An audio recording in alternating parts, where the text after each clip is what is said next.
I, Douglas Ducote, an American patriot by the grace of God, do solemnly swear to support and defend the Constitution of the United States of America from enemies foreign and especially domestic.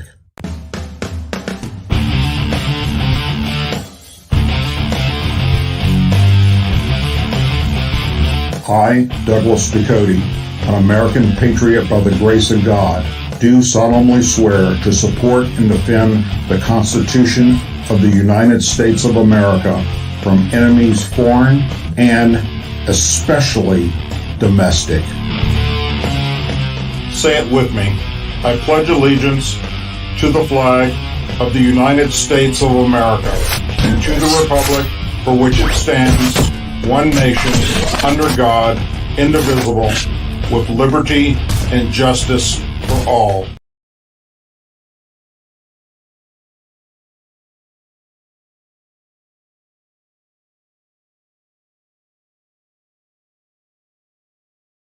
Connection.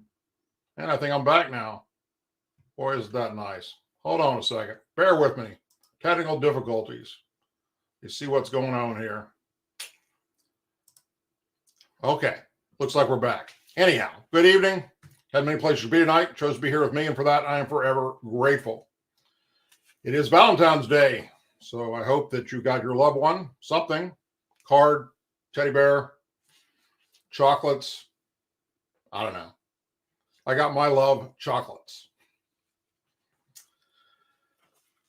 There's a lot of things going on right now. Been going on for the past 2 weeks. It's just absolutely unbelievable. Depending on who you want to listen to, depends on what story it happens to be. Whatever comes into your head and goes back out again, it's amazing.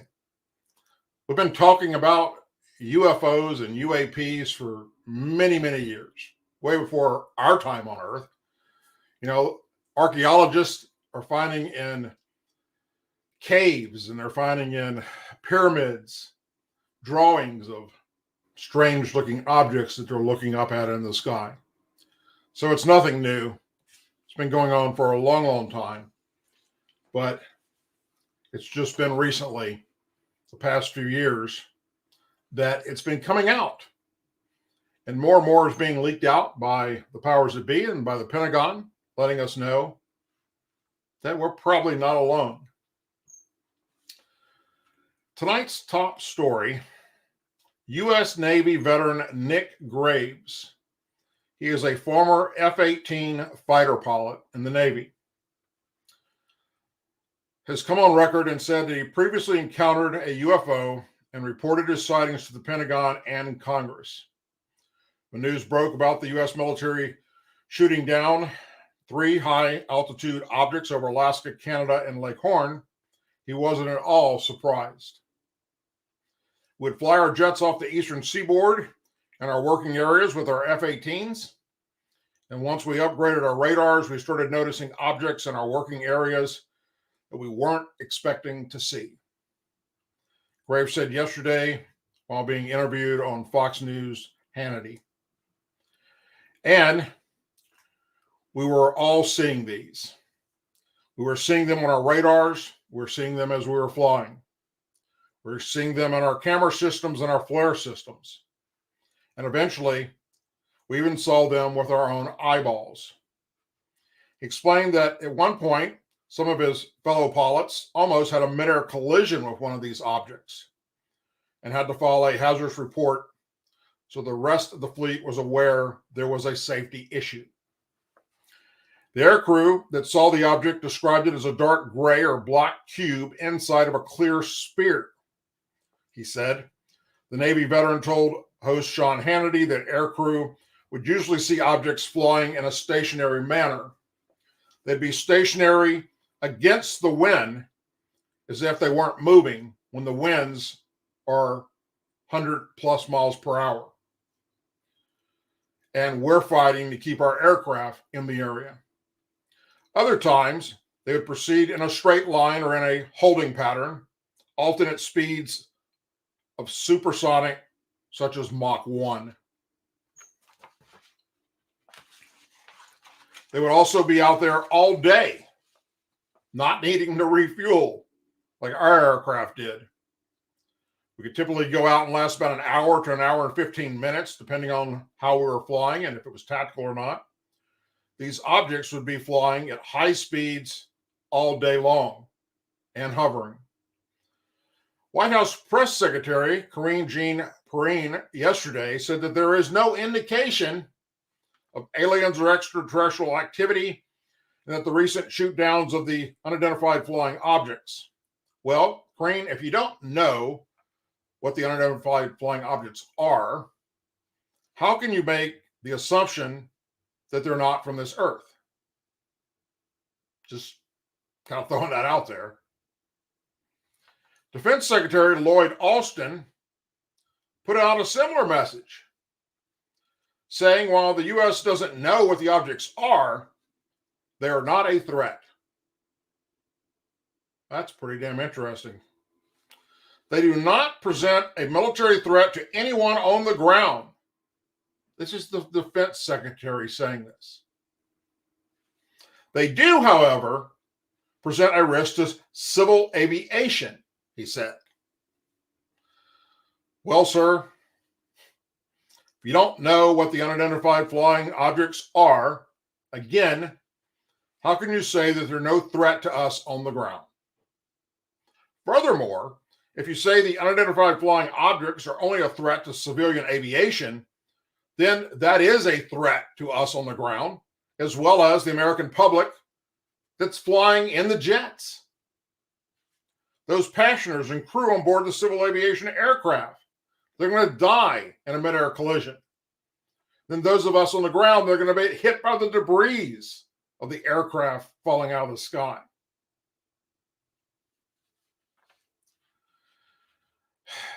Also today, the White House once again sent John Kirby to give a press briefing on these unidentified flying objects. And he said, we may never know what they are if we can't find the wreckage. For a week now, they've been looking for this wreckage from the Alaska shoot down. Then there was the one over Canada. Then there was the one over Lake Horn. Trust me, America, and anyone from other countries that's listening, they know exactly what they shot down. And I will just tell you a little bit of insight from what information I have from people that are in the know. They have already recovered the Alaska pieces. Members of Congress were giving top secret security briefings about these objects yesterday and again today. Several of those members are on record saying after the briefing that the president himself just needs to go to the podium and be straight and transparent with the American public. And they felt the information they received would not jeopardize national security. So look, these unidentified flying objects are going to fall into one of four categories. One, an alien spaceship from another planet. If that's the case, just freaking tell us. Two, spy devices from another country. Russia, China, North Korea. If that's the case, tell us. Top secret experimental projects from our own government.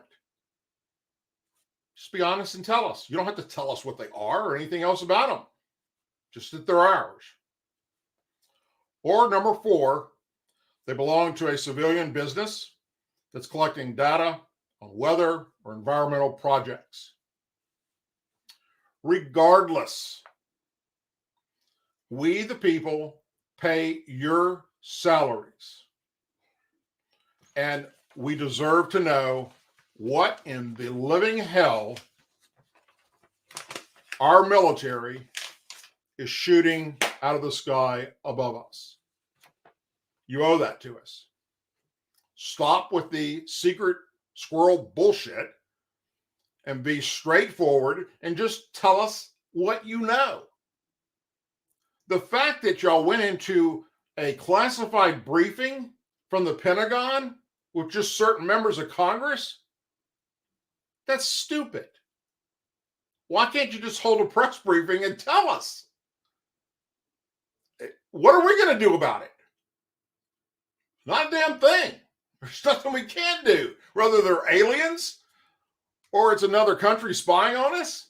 I mean, other than to not make the administration look bad because,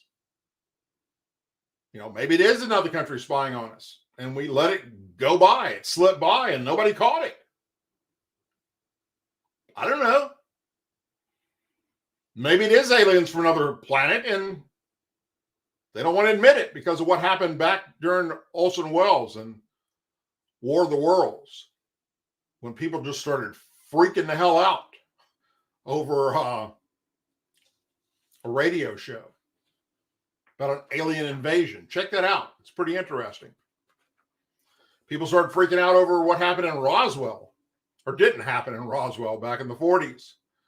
Another interesting thing. But what I can tell you is, for instance, with what happened in Roswell, that's a prime example of how conspiracy theories just go off the charts. When the military comes out and talks about having in their possession an alien spacecraft, and then the next day comes out and says, oh, it was a weather balloon. Just tell us the freaking truth. You owe it to us. American Military News is reporting today that nearly 800,000 illegal immigrants have been released into the U.S. over the last 2 years without any date to appear in court under policies that were meant to handle the record surge in border crossers. In the past, migrants caught illegally crossing the border have been given documents with a court date to determine whether they'll be deported or not. But under policies launched since the record surge began in March of 2021, more than 800,000 have been released with no court dates, nothing to show back up with. NBC News is reporting on that. Of those, only about 214 were later issued, charging documents with court dates, meaning that 588,000 are likely somewhere in the U.S. with no clear path to our immigration process. In late March of 2021, officials first began issuing migrant notices to report in an Immigration and Customs Enforcement office rather than a notice to appear in court. The move, originally intended to mitigate operation challenges, including risk to national security during significant surges of illegal migrations as current exist in the Rio Grande Valley, according to a document reviewed by NBC. The policy is now in effect across the whole southern border, NBC is reporting tonight. Immigration attorney Jeremy McKinney, who is president of the American Immigration Lawyers Association, said he couldn't believe what he was seeing when he first saw the notice to report documents without a court date. It just leads to more confusion among the population. They're the ones fleeing prosecution or torture or whatever reason they're coming to America for. He said, you're putting them into this confusing spiral where they don't exactly have court for several years and they're missing out on the opportunity to apply for asylum. Encounters between migrants and border agents are at the highest levels in 2 decades after spiking from a historic low in April of 2020, according to the Pew Research Center. The number of undocumented immigrant crossings at the southwest border for fiscal year 2022 is at 2.76 million, breaking the previous annual record by more than 1 million, according to Customs and Border Protection data. So just imagine how many millions, if they caught 2.76, how many didn't get caught? Look, as long as they're not a sex offender or trafficking drugs or trafficking women and children, let it be, I guess. Figure out where they're at, figure out, let them know how to get asylum, come to a conclusion as to what we're going to do, because what we're doing right now sure as hell not working.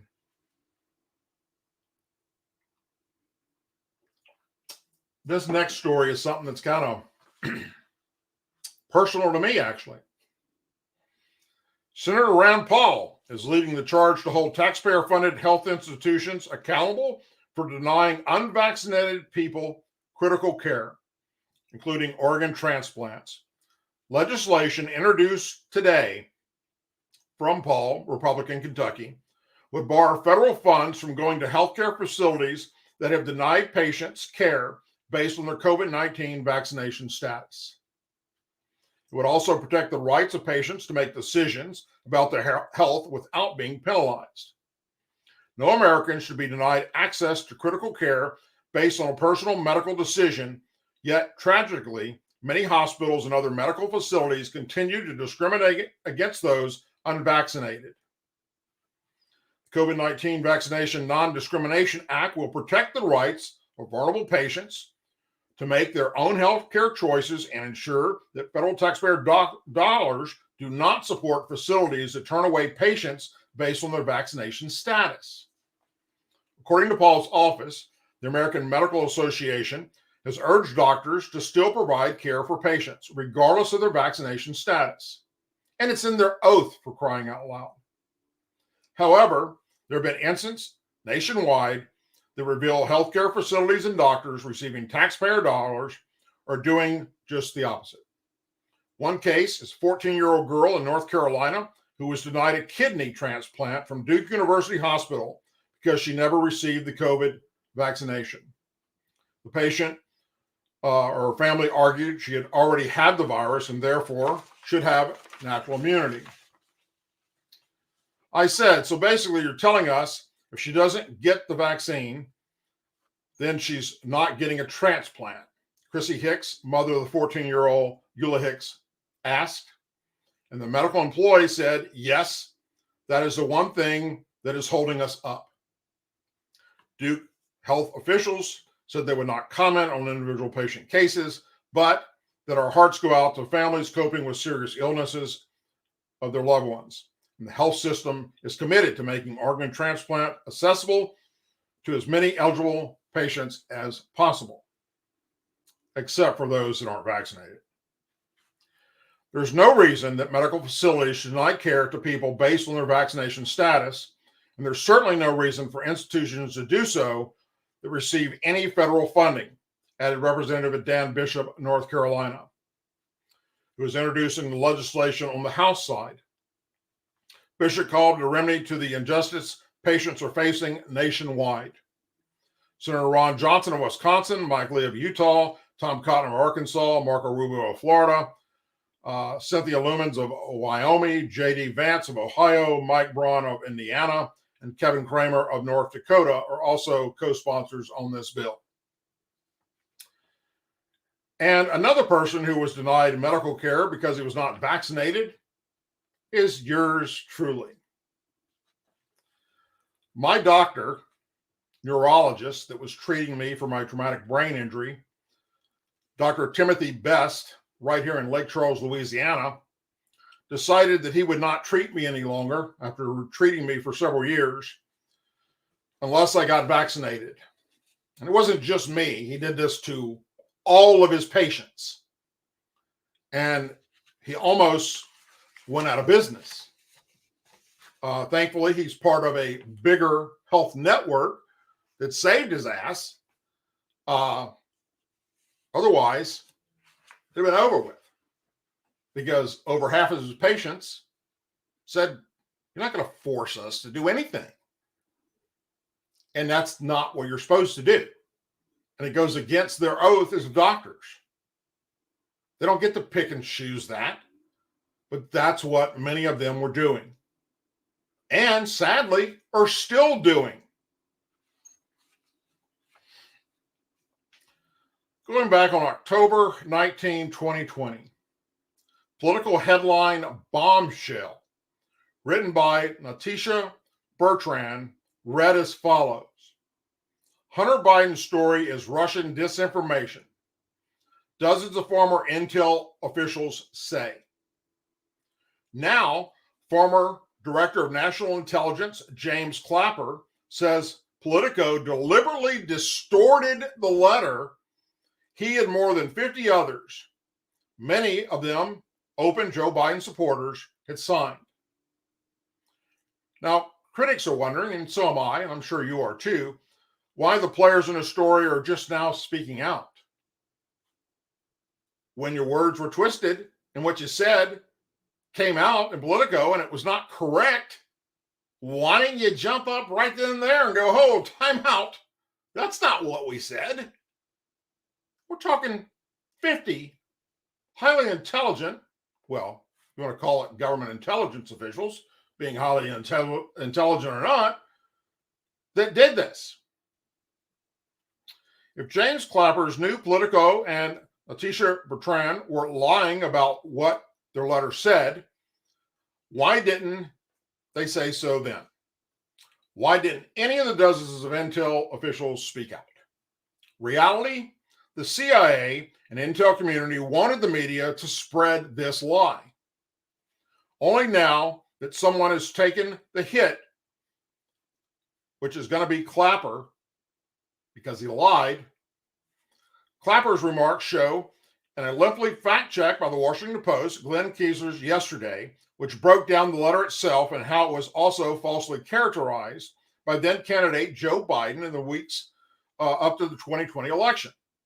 Biden claimed at a debate when then President Trump that intelligent officials had declared the laptop report about his son by the New York Post was a Russian plant. Another letter signed former Deputy Director of National Intelligence Tom Finger told Kessler that no one should be surprised by the media or politicians that willfully and unintentionally misconstrue statements. Kaiser noted Politico's headline did not accurately reflect the letter's consent, which are not quite as conclusive, but rather suggested the laptop had the earmarks of a Kremlin disinformation operation. They also declared their view that the Russians are involved in the Hunter Biden email issue in some capacity. The laptop contained details about Hunter Biden's overseas business dealings with China and Ukraine, including an email suggesting he peddled his father's powerful position when he was the vice president to help his interests, as well as damning material showing him involved in multiple sex and drug incidents, even pictures of him smoking meth. The signers also stipulated that they had no evidence to prove their claim, but were mostly going by their gut. Yet Politico said it was facts. For a media that often regurgitates Russian Gate storyline from intelligence community sources throughout the Trump administration and was wary of helping Trump by pushing out material harmful to the Biden candidacy in a manner similar to the 2016 election, there was more than enough. But despite Politico and Biden's framing, the signers of the letter didn't come out of the woodworks at the time to dispute their characterization or their words. Nor did they seem to care that numerous Democrats, including future Biden officials like Jen Pulaski, Susan Rice, Kate Bedingfield, Andrew Bates, and others, shared the story on their Twitter accounts and in many numerous interviews that they did. The Washington Examiner's Jerry Dunley rovingly noted Clapper claimed not to know Biden, his chosen candidate for president that year, had cited his own letter at a presidential debate, and he didn't know it. New York Post columnist Miranda Devine told Fox News Digital that Clapper's comments show what a fraud he is, and that he's worried now the GOP controls the House and has vowed to haul in all of those and make them testify under oath. He's trying to reshape the narrative. Representative Jim Jordan sent a letter earlier this month to those that signed the letter, including Clapper, demanding answers. Vine said she didn't recall any of them expressing public discontent with Politico's framing of their statement back in 2020. They were silent. That was the message they wished to convey. And now they're scrambling because the GOP House is about to hold them accountable. Clapper admitted again to Geisler that he and his fellow signers had no evidence to support their suspicion. To me, it's a difference without distinction. It could have been bad information, false information, he said, but we have no evidence, no inside baseball that it was. The intent of the letter was that this could be Russian disinformation, emphasized on could. But Clapper sounded more sure in an interview with CNN's Aaron Burnett back on October 16th of 2020. The same week, the New York Post released a story that was promptly blocked by big tech outfits, Twitter, Facebook, and YouTube, to let we the people know the truth.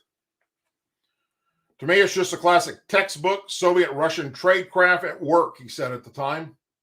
The Russians have analyzed the target. They understand that the president and his enablers crave dirt on Vice President Biden. Whether it's real or contrived, that doesn't matter to them. And all of a sudden, 2.5 weeks before the election, this laptop appears somehow and emails on it without any metadata. It's all very curious. Greenwald, a critic of the Russiagate coverage, lit into the media for transforming the letter into fact.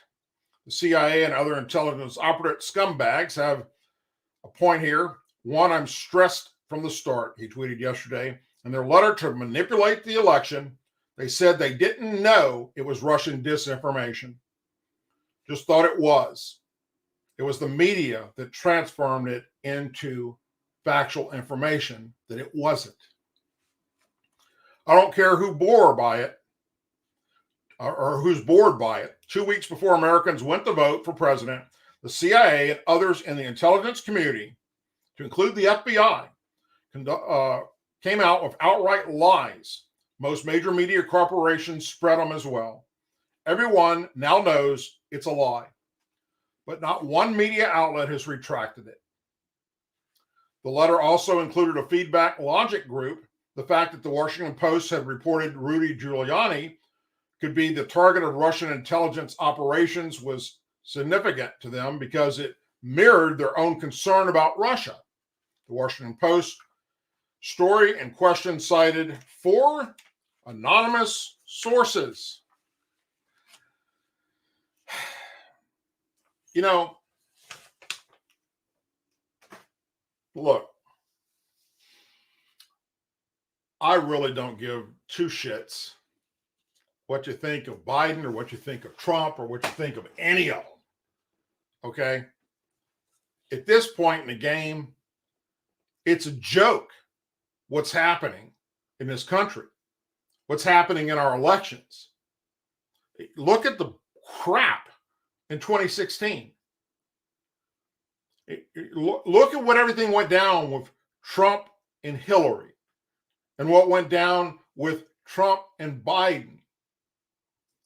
And look, you got to be honest, whether you're a Democrat or a liberal, that the way the news media spun that was wrong. They lied, okay? There's no other, we now know it was all a lie. There was no Russia collusion. None of that shit was true. But yet, the Democrats continue to walk away with this untouched by the Department of Justice and FBI. Now, that may change down the road.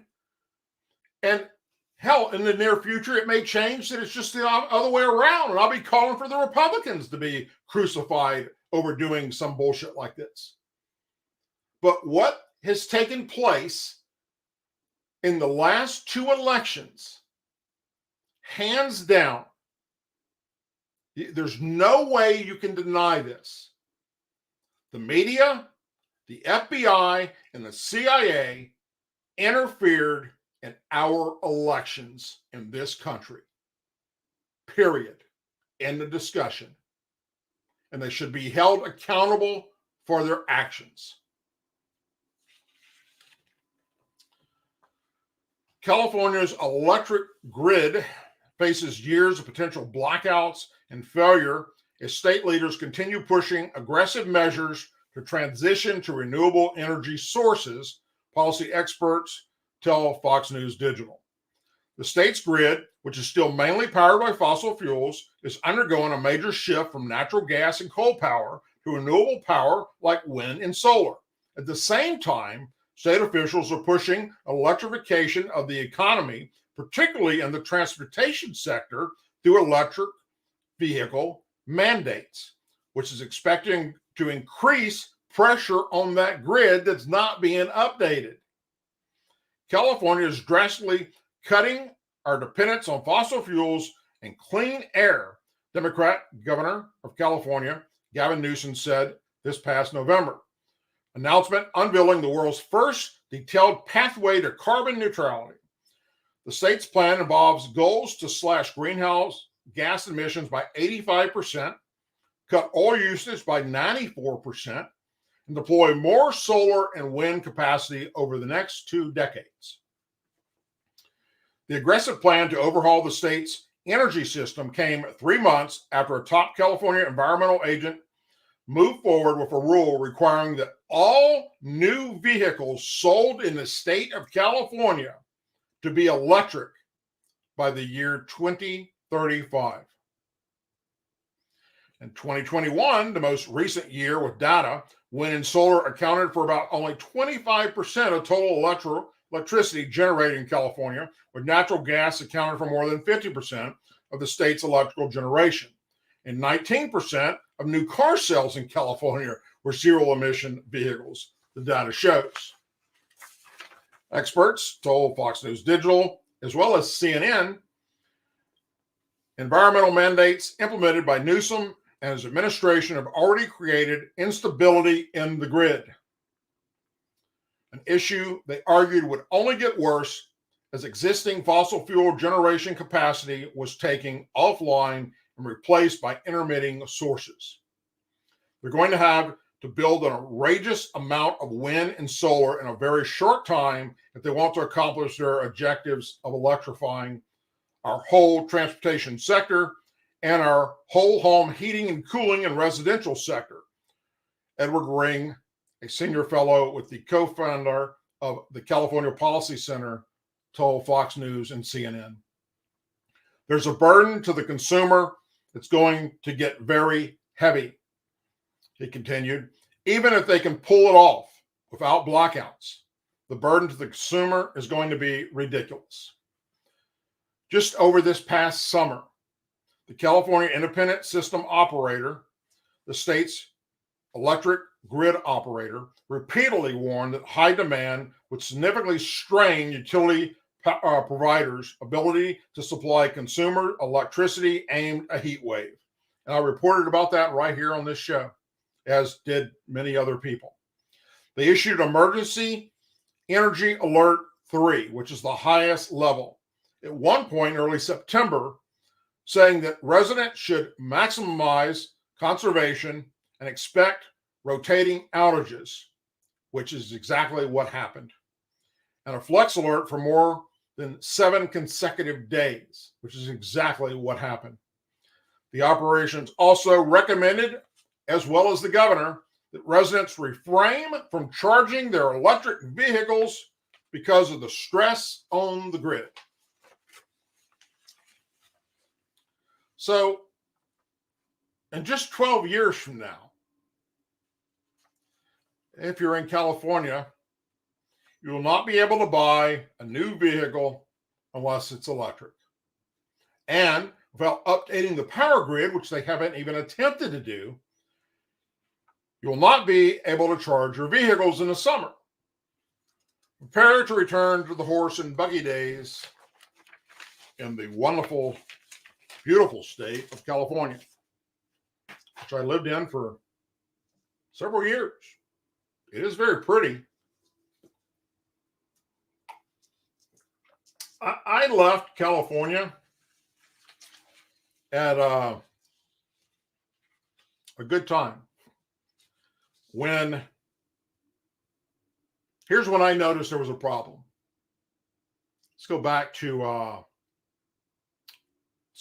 2001.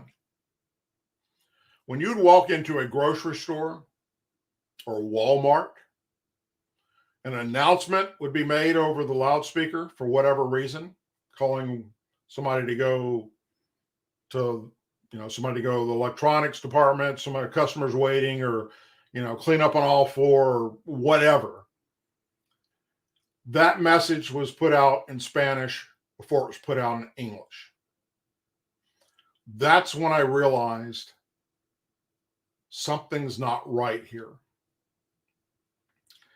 And of course, then come the following years where it became basically a sanctuary state.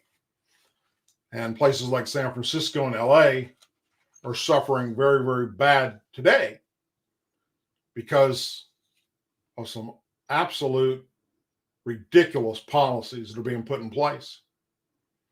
So I've still got some very good friends that live there that I served in the National Guard with, as well as I served in law enforcement with. I've got some friends I served on active duty with that are living out there, and I've got some family members that are still living out there.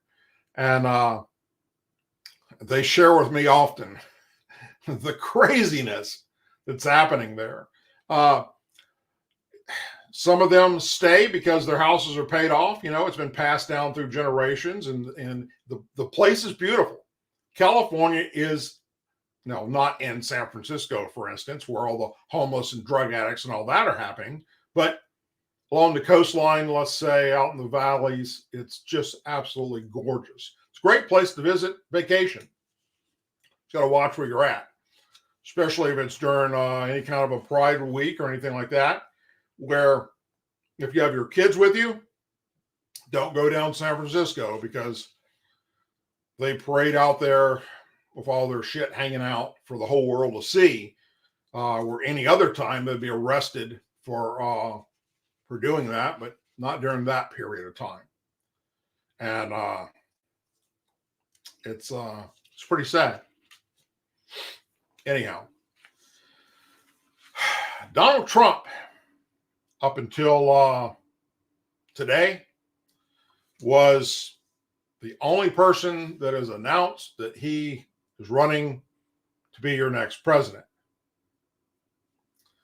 Well, former South Carolina Republican Governor Nikki Haley announced today that she will run for president in 2024, becoming the first major rival to challenge former President Donald Trump for the GOP nomination.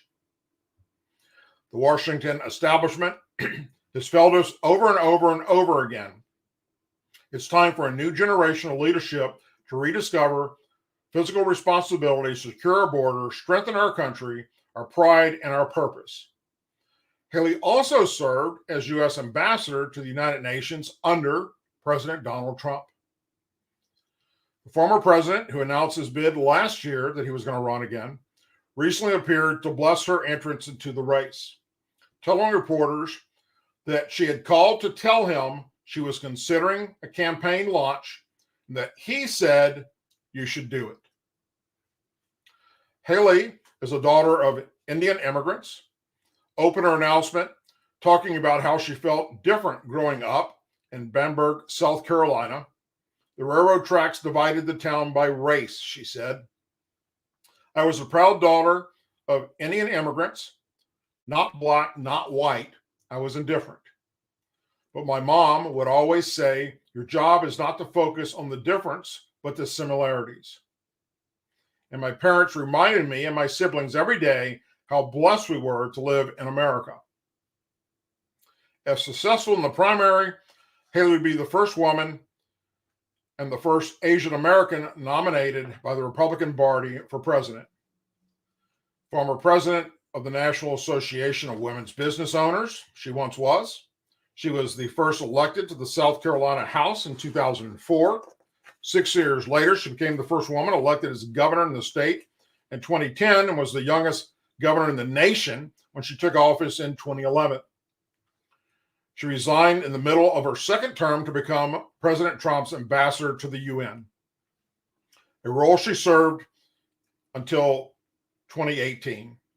During her announcement, Haley touted her record as a twice elected governor of South Carolina and her leadership in the state after 9 people were fatally shot in a historically Black church in Charleston in 2015. She also leaned into her foreign policy experience. In her announcement, she referred her time as UN ambassador, saying that she has seen evil in the world.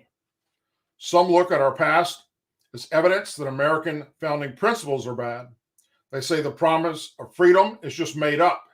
Some think our ideas are just wrong, racist, and evil. Nothing could be further from the truth. I have seen evil. In China, they commit genocide. In Iran, they murder their own people for challenging the government. Middle Eastern countries, if you come out as a member of LGBT, you're dead. And when a woman tells you about watching soldiers throw her baby into a fire pit, puts things into perspective. Even on our worst day, we're blessed to live in America, she said. Some people look at America and see vulnerability. The socialist left sees an opportunity to rewrite history. China and Russia are on the march. They all think that we can be bullied and kicked around. You should know this about me. I don't put up with bullies. When you kick back, it hurts, especially if you're wearing heels. Haley will likely face stiff competition in this lane from other potential GOP candidates.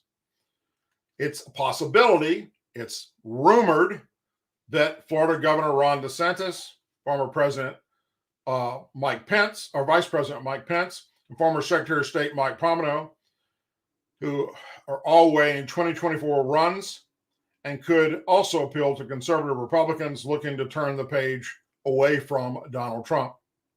Some Republican strategists say a big Republican primary field would be adventurous and helpful for Trump, who still enjoys significant support among the party's base and could splinter the vote, allowing the former president to walk in with the nomination. Haley has often attempted to walk a fine line between aligning herself with Trump and distancing herself enough to appeal to his more moderate critics. She left the Trump administration in 2018 on good terms with President Trump, a marked contrast from other former Trump officials who have publicly fallen out with their one-time boss. Trump today weighed in on Haley's announcement, saying in a statement to CNN, "Even though Nikki Haley said I would never run against my president, he was a great president, the best president in my lifetime, I told her she should follow her heart and do what she wants to do. I wish her luck." Trump was inaccurate by saying all that stuff, according to what she actually said. And what we know about for a fact was that she would not run if Trump ran. Although now she's saying that she will. Well, Trump said publicly today that he wished Haley luck. He has privately expressed annoyance that the woman he once tapped to serve as his ambassador to the United Nations would even challenge him. But Trump has remained the most anxious about another challenger, which is DeSantis. In recent weeks, Trump asked multiple advisors about creating a new disparaging name for his potential rival, privately suggesting that he target DeSantis' weight instead of referring to him as Ron DeSantimonious. As Trump has vented about Haley's run, some advisors reminded him how it could benefit him in the face of multiple Republican challenges in the race. South Carolina Representative Nancy Mace, who was once endorsed by Haley when Trump supported her Republican opponent, told CNN today that she worried about the sizes of the primary field. "I have concerns if there are too many people on the ballot by the time this gets to South Carolina, that it lessens the chances of anyone else coming out of this thing," Mace said. So Donald Trump's playing his cards right at the moment.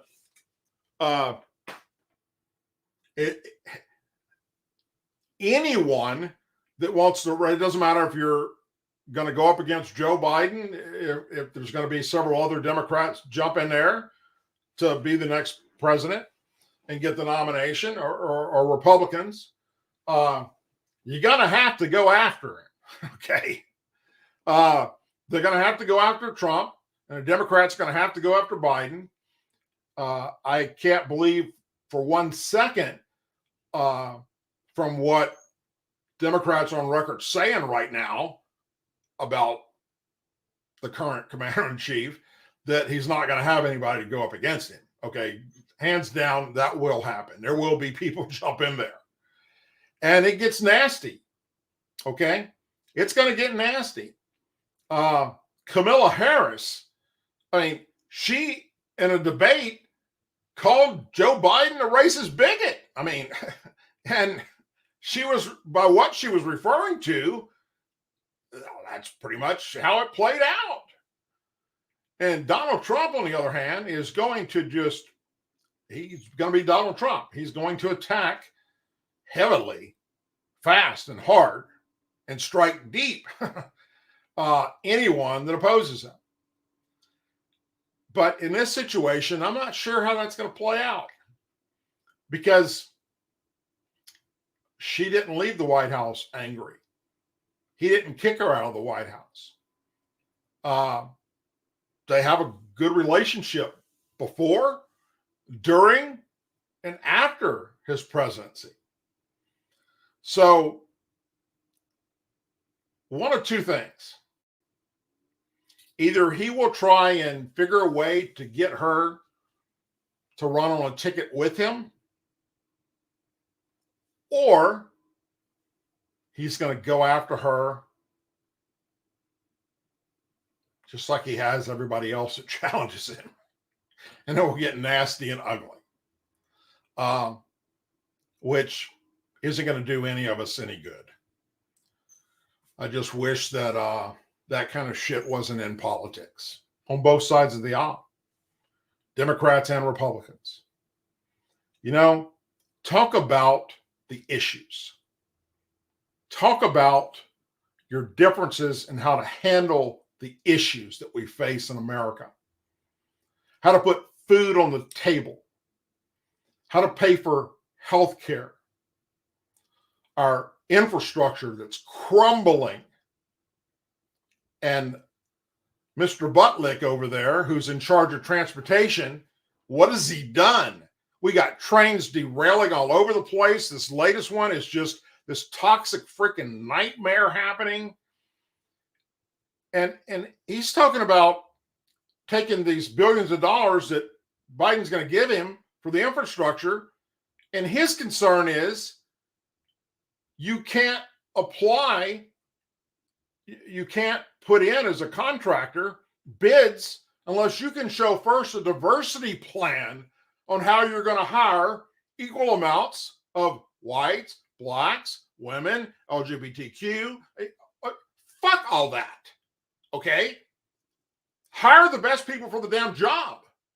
And the last time I checked, you go on a construction site, which he hasn't done, he would see that all of that is there, working there. But he doesn't know what he's doing with the infrastructure. Okay? So, but it's things like that that people are concerned about. And we're concerned about what's flying around in our airspace. We're concerned about the price of goods that we have to purchase and the price of gas. There are things that the American people are suffering under right now. And it's not anything new. We were suffering for years and continue. It goes ups and downs depending on different policies. But what do we have happen when it comes to debate time? We got these people going at each other like pit bulls. And what's it going to accomplish? When you start attacking their family members, you start attacking their looks, you start attacking and saying horrible things and making up names about them, How's that going to fix this country? It's not. It's going to divide this country worse than it already is. We need people in Washington, D.C. to stop all this grandstanding bullshit, and Republicans and Democrats get together and fix the issues and stop fighting over this shit. You know, some of you may have heard of the comedian Lewis Block. All right. He once said in one of his stand-up shows, and it was pretty damn funny, I laughed my ass off at it, the difference in Democrats and Republicans is Democrats come out and say, I've got a shitty plan, and here it is. And Republicans come out and say, I can make it shittier. And that's the truth. Because it isn't about us anymore. It's about pocketing their fucking bank accounts. You know, how does AOC go from bartending to being a millionaire?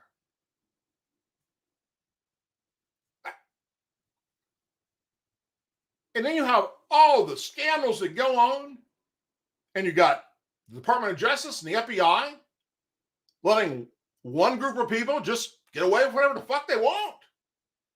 The other side gets prosecuted. Lady Justice wears a blindfold for a reason.